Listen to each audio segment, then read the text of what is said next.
Hello YouTube. So today I have a little bit of a content that's out of the norm for my types of videos on my channel, but I recently engaged into a debate. Not really a heated one, not really a bad one. Disagreements for sure, but her name is Magda Rises on YouTube, and she does have a TikTok as well, which I'm not going to link. Um, but she is a self-proclaimed Marxist. At least that's what I believe from information gathered to me from her. Um, so I got into a pretty, I wouldn't say heated exchange, but a very disagreeable exchange with her. This video initially showed up in my recommendation feed, and I watched it, and there's a lot of things I didn't really like about it. Some things I agree with, and some things not. Um, we're going to get into all of that, but also I'll be showing our comment debate down below her video right here. We're going to go ahead and watch her video at a little bit of a higher speed. I'll pause it and tell my thoughts, for her, because I told her I was going to share this video with her out of respect. And I do not want none of you to attack her. She does not deserve it. I just think that she's misinformed, and I'm not trying to be disrespectful here. I just want to prove her wrong, at least with a few things. And I'm no expert here, but I know history pretty good. Maybe not as much as I should, but I do know enough about communism and Marxism. So, we're going to go ahead and watch this video. Colonizers will never accept socialism because it's in the interest of the people.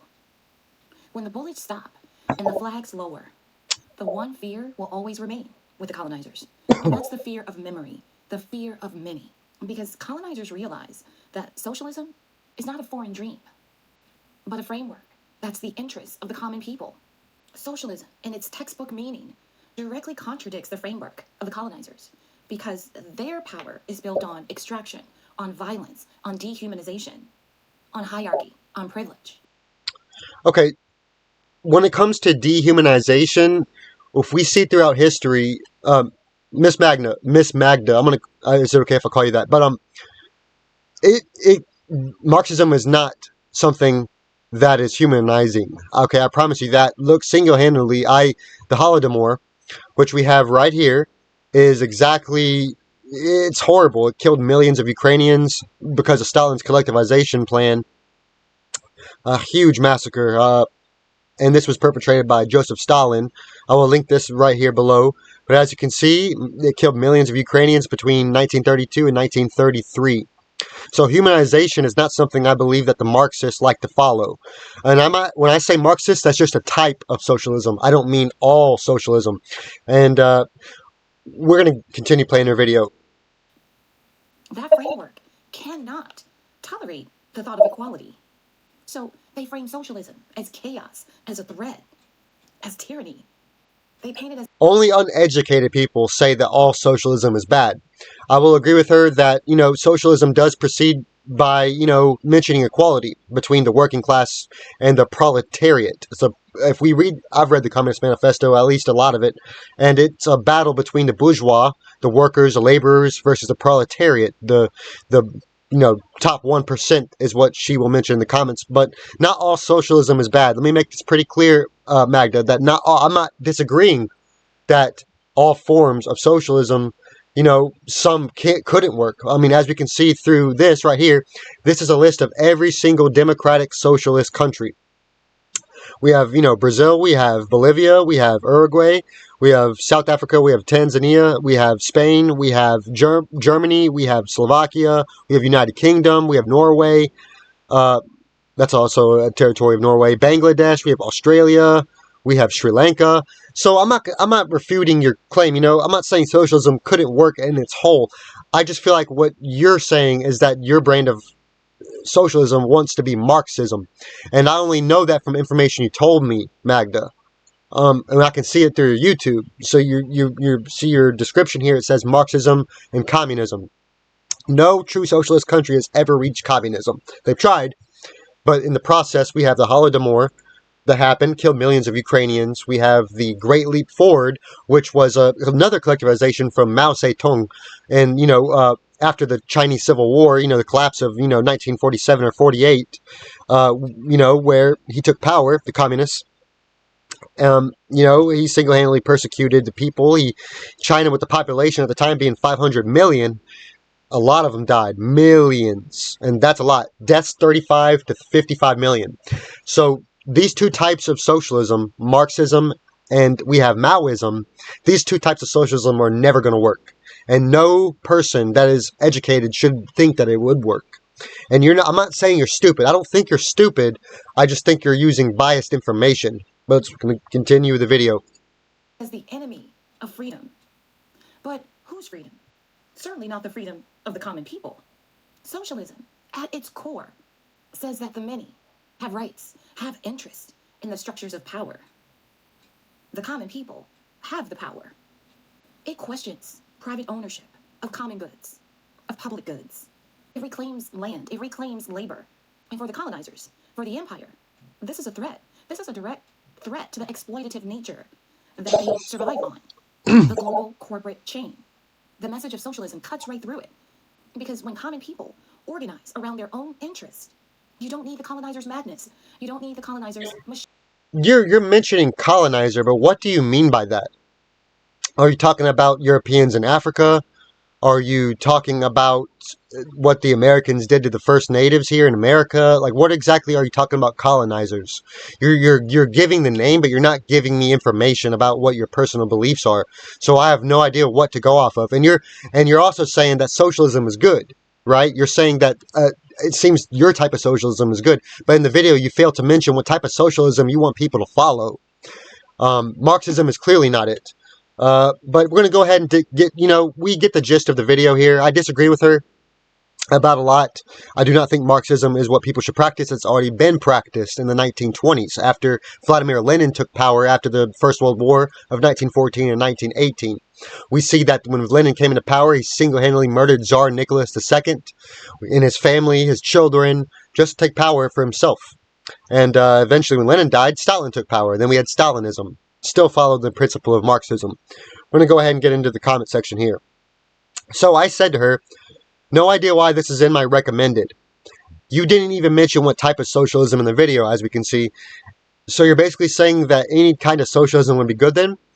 You also give no context as to what socialism the people want by interest. So she's saying that it would be in the greater good for people to follow socialism. But she fails to mention what type of socialism. Have you ever read the actual Karl Marx's book, 1848? The Book of the Communist Manifesto is the name, which I'm sure she's read a little. Are you continuously going to give your biased view about socialism as a whole? Just by reading your tag, it seems that you want the brand of Marxism that Lenin wanted for Russia in the early 1900s. So, as you can see right here, communism, Marxism, and politics. So, let's get a little bit of introduction. And a little bit, I'm going to read you through two excerpts of this type of socialism, Marxism, on what it did.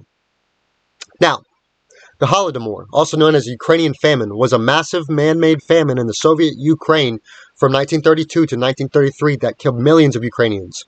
The Holodomor was a part of a wider Soviet famine of 1930 to 1933, which affected major grain-producing areas of the Soviet Union. Whilst most scholars are in consensus that the main cause of the famine was largely man-made, it continues in dispute whether the Holodomor was intentional. No one really knows for sure, but the result was still the same.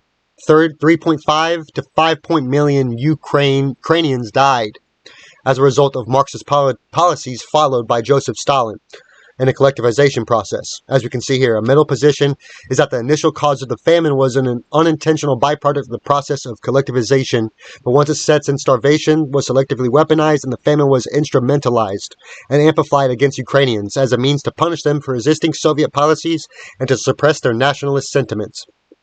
So that's just the first reason of a failure with the collectivization policies of the branch of socialism that you follow, Marxism. Now, I mentioned that, and also, that's the Holodomor. Ukrainians, through starvation, conquered the east part of Poland with Germany in 1939, which I can look up to, which is called the Molotov-Ribbentrop Pact. Now, Joseph Stalin and Nazi Germany at the time, they both conquered portions of Poland together. The reasons for Poland, look, the first war of the Soviet Union's inception after World War I was a war with Poland. Seriously, it was. Soviet-Polish War. But as we can see here, that a non-aggression pact between Nazi Germany and the Soviet Union with a secret protocol establishing Soviet and German spheres of influence across Eastern Europe. The pact was signed on Moscow on 24th of August 1939. Soviet Foreign Minister, I have no idea, but Molotov, and German Foreign Minister Joachim von Ribbentrop was a tripartite discussions between the Soviet Union, United Kingdom, and France broken down after the Soviet Union was excluded from the Munich Agreement. So they essentially, so this is it right here. So under the Soviet additional protocol of 23rd of August 1939, Germany and the Soviet Union agreed to partition Poland, Latvia, Estonia, and Finland, and Bessarabia. So that's what I'm saying. Like right here, folks. So they conquered not only Poland, they conquered Latvia, they conquered Finland, not the whole of Finland, obviously. Finland gave them a bloody nose in the Winter War, and Bessarabia. But you mentioned colonizers. Isn't this refuting your point that clearly the Marxist doctrine that Joseph Stalin followed is a colonizer of himself? That's not just those countries in the early part of the Soviet Union's influence, folks. It's many. But as I mentioned, this is the former Warsaw Pact, part of the East under Soviet occupation in the Cold War. But you see the point, folks? Russia in the early 1900s, the form of socialism, Marxism, exterminated Ukrainians through starvation, conquered the east part of Poland with Germany, the Molotov-Ribbentrop Pact, killing Poles, invading Finland in the Winter War, Latvia, Lithuania, and Estonia. That's every single thing that a colonizer would do, and that's a Marxist doctrine. So were they equal? Did they have rights under their occupation? Absolutely not. But that's the first part. Now the read of the comments is, her response to me is, how is it biased to tell the truth about the blood on the hands of the empire? She's mentioning the empire without giving me a name again. And I say, which empire? What truth? Define truth. You haven't linked any evidence of the empire. Which empire? And then she says that I have all the evidence. Maybe you need to broaden your research and think outside of perspective and entitled bootlicking racist. At the time, I thought she was calling me racist, but I think what she was talking about was Trump, so don't go off on her, folks. I mean, I'm not the biggest fan of Trump either, but already you're giving hearsay evidence. Okay, so she links these sources right here.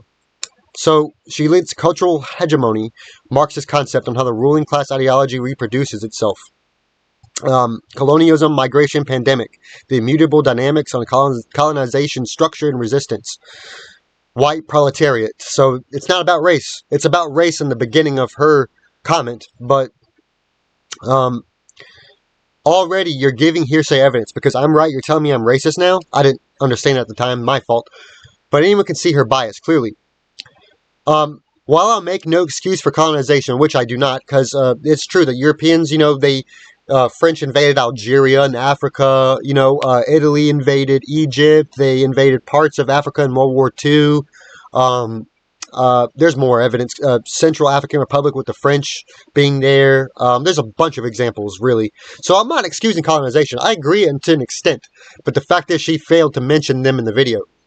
I make no excuse for colonization. My beef with her, in particular, Magda, is that she supports Marxism. Clearly you don't consider it in by itself Marxism as colonization, even though it single-handedly occupied Europe, murdered millions for half a century into the entirety of Europe. So let me give you an example, folks. So after World War II, we had the Warsaw Pact. Now, when the Soviets began to conquer to reclaim, countries from Nazi Germany, that was innocent countries. So we have East Germany wasn't innocent, but we have Romania, Poland, Hungary, Czechoslovakia, Bulgaria, Albania. These countries, against their will, they had to get in a treaty organization with the Soviets to go fight against NATO, and that's innocent countries in World War II that had nothing wanting to do to part of Russia at all or Soviet Union. These countries right here. Do you think that the Soviet Union gave them rights, gave them equality, and gave them freedom of speech? Absolutely not. Which is why we see also Hungarian Revolution of 1956 protesting against the rights of Soviet dictatorship.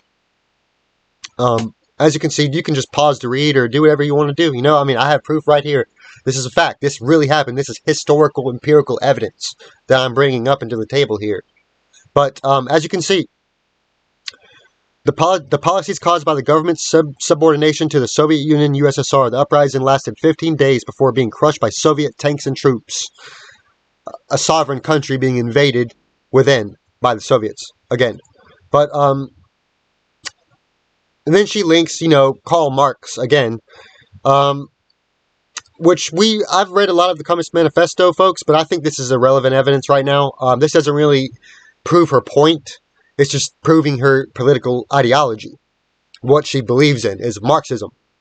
Karl Marx is a European German philosopher at the time who, Germany wasn't even really a country yet at the time until the 1870s and the Franco-Prussian War, the first one, 1870s. But that's when Germany became a country. But they weren't a country at the time. So Karl Marx, had a lot of opinions to himself, But the main thing of the Communist Manifesto, folks, is the fact that his ideology is that the proletariat, the people on the power, they hold to the top. They control the masses below them, which I agree. And that's in a way, I'm not a Marxist at all. But, the people in power control the working class. It's happening now in America. It sucks. It's a shame how much power they have and that our opinions don't matter because it's being shipped overseas all the time. I agree. But her evidence right here is irrelevant, and I don't really see the point of it. And then she asked me, why are you okay with holding 1% holding up 79% of global wealth? I don't agree with that. I personally don't. And I agree. It's owned from corporations, owned from a lot of media organizations. It's owned from APAC. It's owned from a bunch of people. I disagree with that. This is literally your bias, I said. The link. Work from a German philosopher doesn't provide evidence at all of why people should follow Marxism. Singular person, no background other than enlightening people to start a revolution in Europe between the bourgeois and the proletariat. And as I mentioned, the bourgeois is the working class, proletariat is the 1%. But that's what it says in the Communist Manifesto. I've read it a little bit, about 30 pages of it. But which did happen and failed in the long run. Marxism obviously did not work in the long run for Soviet Russia, because obviously, what happened? What happened? It broke up and descended into chaos, and then Russia was a country once again.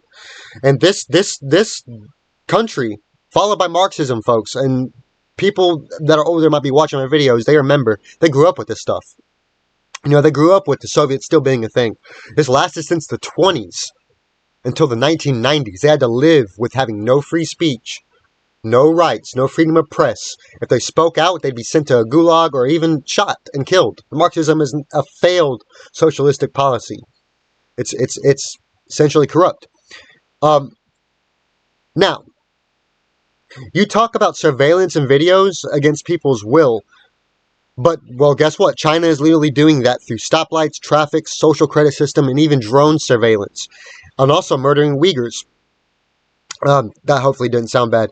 But yes, I watched your videos, and I believe that's what they're called, by the way, so please don't call me a racist. But I watched your videos, and I watched your videos, folks, and she's talking about how they surveil against us, capitalistic society, which I'm sure the CIA has done for a select few people. But anyways, China literally does this en masse for their whole citizens, a social credit system. Let's talk about this. Persecution of Uyghurs. A Xinjiang suicide. This is where the Uyghurs are located. They're located west from, Kazakhstan. They're, see, Kazakhs with Kurds, Turkic Muslims, and they're being persecuted. I mean, look at them, folks. Does that look like they have freedom of speech? No. Does that look like they have freedom of religion? No. That's actually what Karl Marx, in her thing right here where she sent me, talks about getting rid of.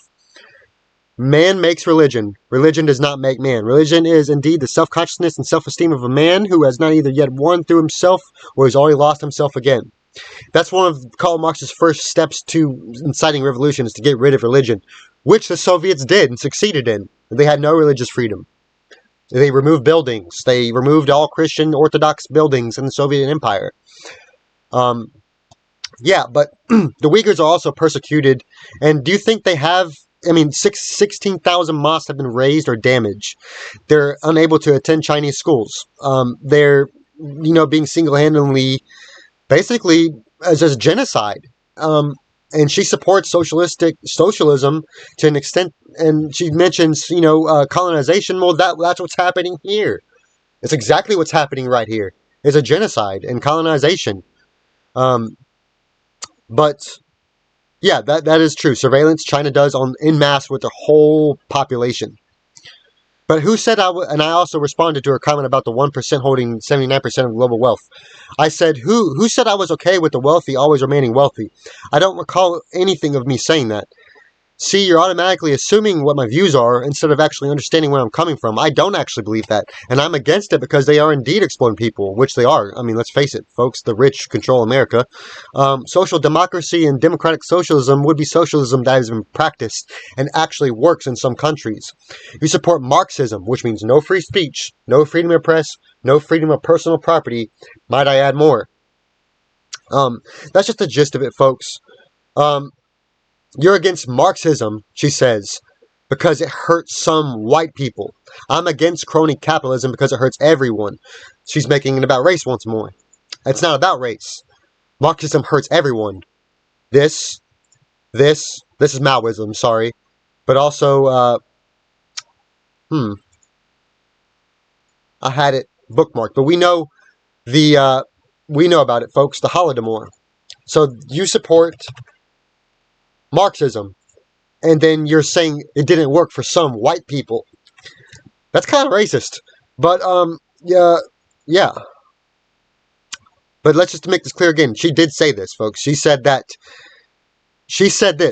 You're against Marxism because it hurts some white peoples. I'm against crony capitalism because it hurts everyone. Where is your proof to back up your position? I have it. Right here. And I will link it down in the description to be fair for you to see. I'm not being mean to you. I'm not trying to be mean to you. I'm just disagreeing with you. Okay? It's criticism, but I'm not going to call you names. I'm not trying to call you names, and I will never. But you are fundamentally wrong in your views. Marxism does not work. It has never worked, will never work, and should not be practiced by anyone. But democratic socialism has been practiced in all of these countries right here. And socialism does not equal communism. Let's just make that clear. It's not the same thing. But yeah, folks, all the countries in the green are countries that practice social democracy or democratic socialism. And it can work. It's a fact. And I'm not saying that democratic socialism couldn't work in America. It could. We never really experimented with that. I mean, clearly what we have now isn't working. And I'm going to agree with her on that. We don't have the best president right now. But, I mean, it could be worse. Could be like Stalin, where he murders millions of people. And also, it could be like Mao Zedong, where he murders millions of his people. But yeah, folks, this is the video in a fundamental disagreement for her, and I told her I'd be making a video to prove her wrong respectfully. I will link down every proof for you to read. I don't think she'll watch the entirety of the video. I'm gonna have to maybe she will. Who knows? Maybe she will, and that might even agree with me on some things. Like I agree with her on some of the things. I disagree with her about Marxism, but I don't disagree with her view that the rich are controlling the country. I don't disagree with that. But yeah, folks, Marxism means no free speech, no freedom of press, no freedom for or of religion. That's basically the video, folks, before I start rambling some more. But I presented the evidence, and I hope you enjoyed today's video. I'm sorry it had to drag on like this. I'm going to have to watch this to make sure it's adequate for me to send. But, yeah, have a good one, folks, and I apologize for this video in a way. I kind of had to do it to show it to her. But, if you believe in the things she says, please feel free to go subscribe to her. Her channel will be in the description below. I don't hate her. I think she's wrong about a lot, but I do not ask for you people to go hate on her. That would be wrong, and I'm not asking for that. So, have a good one.